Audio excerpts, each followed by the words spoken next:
Então nós temos que falar e pensar no Grêmio. Renato fez aquilo que todo mundo queria no jogo de hoje. Ele tirou o JP Galvão, ameaçou colocá-lo em campo, curiosamente, ironicamente, no momento em que o Grêmio faz o gol. E aí ele repensa a substituição.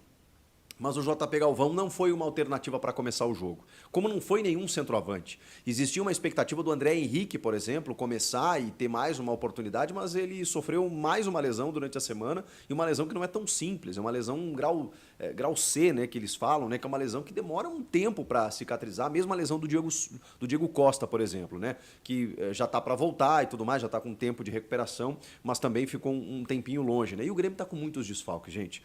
Assim, tem várias equipes aí no Campeonato Brasileiro que estão suportando a Copa América de uma forma mais interessante. Né? Você vê o Palmeiras, o Flamengo, o Cruzeiro, o Internacional. Eles estão conseguindo resistir um pouco melhor pelo elenco formado. Não com a mesma qualidade, porque não tem como, existe um motivo pelo qual eles são titulares, mas o Grêmio não tem essa facilidade. O Grêmio não tem reposições. O Grêmio tem jogadores que, ao desfalcarem o time, eles enfraquecem demais o time titular, os 11 que vão a campo. E aí eu cito 3 figuras, o Vila Sante, o Soteldo e o Diego Costa. Simplesmente 3 dos principais jogadores do time. Como que você sobrevive? Até porque a tua reposição, talvez a do Vila Sante, tenha sido a mais auspiciosa, tenha sido a mais interessante e a mais surpreendente. Porque estamos falando de Dodi, que veio meio que num contrapeso do Soteldo junto do Santos e está se tornando como uma das principais figuras do time na temporada. Sim, senhor, preciso dizer isso.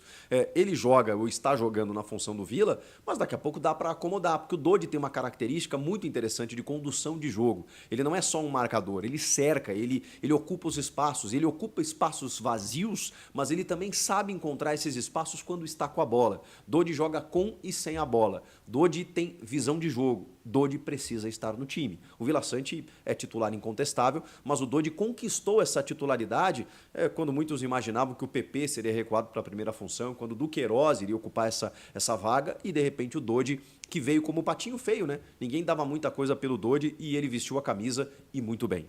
E tá dando conta do recado. Agora, nos outros setores, o Renato tem que apostar volta e meia nos moleques, volta e meia no Everton Galdino, volta e meia no JP Galvão, e aí claro que a qualidade cai absurdamente. Então, o sistema que ele montou para o time de hoje foi muito interessante porque o Edenilson já vinha entrando bem nas partidas. O Edenilson, a gente tem que entender, né? Ele tá num processo de adaptação, mesmo já tendo jogado em Porto Alegre. O cara recém chegou. E muitas vezes, aliás, acho que ele nunca jogou na função dele no Grêmio. Ele sempre entra ou como um ponta-direita ou como um meia armador, né? Que ele sabe fazer, mas não é a sua principal virtude, não foi assim os seus grandes momentos no Internacional. Então, o Edenilson entrou para compor o meio-campo. E aí, dentro de uma escalação que já se imaginava, a única alteração, e que talvez tenha dado calafrios no torcedor antes da bola rolar, foi a de Rodrigo Eli ao lado do Jeromel. Não tinha muito o que fazer. Sem o Kahneman, o Rodrigo Caio ainda não está em condições, e o menino Natan poderia ser uma opção, mas o Renato, obviamente, pela hierarquia, apostou no Rodrigo Eli. E eu preciso dizer que ele fez um grande jogo. Eu não sei se vocês concordam, talvez eu esteja sendo benevolente, mas para mim o Rodrigo Eli foi uma das figuras da partida. O Rodrigo Eli foi soberano, ele foi muito bem. A gente fala mal, critica quando ele não vai bem, mas eu preciso dizer que nesse jogo, especificamente nesse recorte de 90 minutos, o Rodrigo Eli foi muito bem. E o Jeromel é o Jeromel, né, gente? O Jeromel, às vezes, você nota que o físico dele impede com que ele seja, cara, um zagueiro primoroso, como ele foi ao longo de toda a sua carreira, mas é impressionante, cara. É impressionante. Se o Fluminense tem uma chance, como teve no segundo tempo, de um arremate na entrada da área, lá está o pé do Jeromel para salvar. O Jeromel sai até o meio do campo, muitas vezes, para buscar uma antecipação. O Jeromel estava cruzando bola no segundo tempo. O Jeromel é impressionante. Ele é incrível. Então, não canso de dizer, enquanto Jeromel tiver contrato com o Grêmio, enquanto ele estiver apto a jogar, ele é o dono da camisa 3 e da titularidade. Ele tem que jogar, ele tem que jogar. E eu sei que o ciclo dele está encerrando como um jogador profissional, lamento muito, mas foi muito bom vê-lo hoje e ele casou com ele. E deu certo, tá? Acho que não pode. Claro, o Fluminense no primeiro tempo não deu um chute no gol. O Fluminense não ameaçou o Grêmio, com exceção dos minutos iniciais do segundo tempo, mas no que coube a eles, no que eles precisaram fazer, deram conta do recado, tá? Aí o Renato bota o João Pedro na direita, tudo mais, né? O Reinaldo na esquerda, abre ali com o Dodi, PP, Cristaldo, Edenilson e aí 2 pontas de lanças, né? O Pavon pelo lado direito e o Gustavo Nunes pelo lado esquerdo. Só que o Cristaldo avançando para ser mais como um falso 9, volta e meia buscava jogo e tal. Foi esse sistema que o Renato adotou. Mas eu preciso falar aqui do adversário, né? A gente precisa entender que o momento do adversário é terrível e que isso pode, inclusive, digamos assim, entender que a análise precisa ser feita com muita cautela por parte do Grêmio. O Grêmio ganhou do Fluminense e você tem 2 maneiras de vender isso, né? O Grêmio ganhou do campeão da Libertadores ou o Grêmio ganhou do Lanterna do Campeonato Brasileiro. Porque as 2 são verdades. São 2 afirmações verdadeiras. Qual a que você vai utilizar? O Fluminense, gente, me assustou. E para mim a notícia não está na vitória do Grêmio. Claro que para nós gremistas a notícia está na vitória e o quão era necessária essa vitória. Mas num cômputo geral, se a gente abrir o prisma, a notícia está no quão este Fluminense está com cara de rebaixado. Daquele time que tem um bom plantel, mas que visivelmente enfrenta um desgaste dos metais, começa desesperadamente a trocar o comando técnico, o time não joga absolutamente nada. O Grêmio não jogou bem, tá? O Grêmio jogou bem em relação a ele próprio, sim.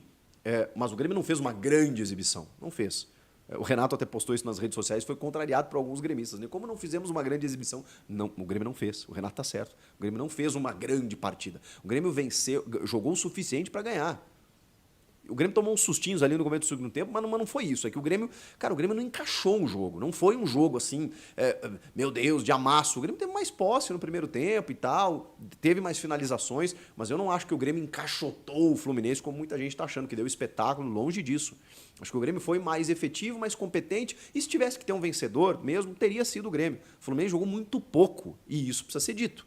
O Fluminense não jogou nada. O Grêmio jogou um pouco melhor e venceu a partida. Tá tudo certo. Só que eu preciso entender que só que agora vem Palmeiras, Cruzeiro, São Paulo. Então, assim, a luta continua.